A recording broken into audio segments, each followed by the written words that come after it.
तर कशा आहात मित्रांनो, मी आहे प्रसाद. मी चाललोय कुणालसोबत अंधेरीला, म्हणजे संकष्टी चतुर्थीच्या दिवशी होणारं विसर्जन म्हणजे अंधेरीचा राजा. तर अशा पद्धतीने मी पोचलो गेटवर आणि भेंडी लावली लगेच लाईन. माझ्यासोबत होते कुणाल, पटेल आणि संकेत आणि कुंभार. तर बोललो तर लाईन पण बघून घेऊया. लाईन बाबा खूप सारी भरलेली आहे. मला पण पुढे एकदम घाम. मी बोललो आम्ही कधीतरी पुढे जाऊ. बघता बघता काय बोललो चला पबजीच खेळून घेऊया. लाईन तर पुढे जायचं नाव घेत नाही. तर आम्ही बोललो चला चिकन डिनर तर मारून घेऊया. आणि पटेल तर केलं होता कॅश ऑफ प्लॅन आणि गेलो थोडा पुढे.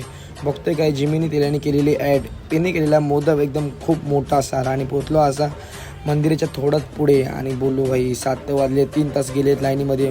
फायनली मी पोचलो मंदिराच्या गाभाऱ्यामध्ये आणि बाप्पाला पण बघून माझा एकदम थकवा होता तेवढा दूरच झालेला. आणि मी पण खूप खुश होतो. बघतोय काय ताई उंदीर मामाच्या कानामध्ये काहीतरी बोलत होती. तर मी बोललो चला जाऊया बाप्पाला जरा जवळून बघूया.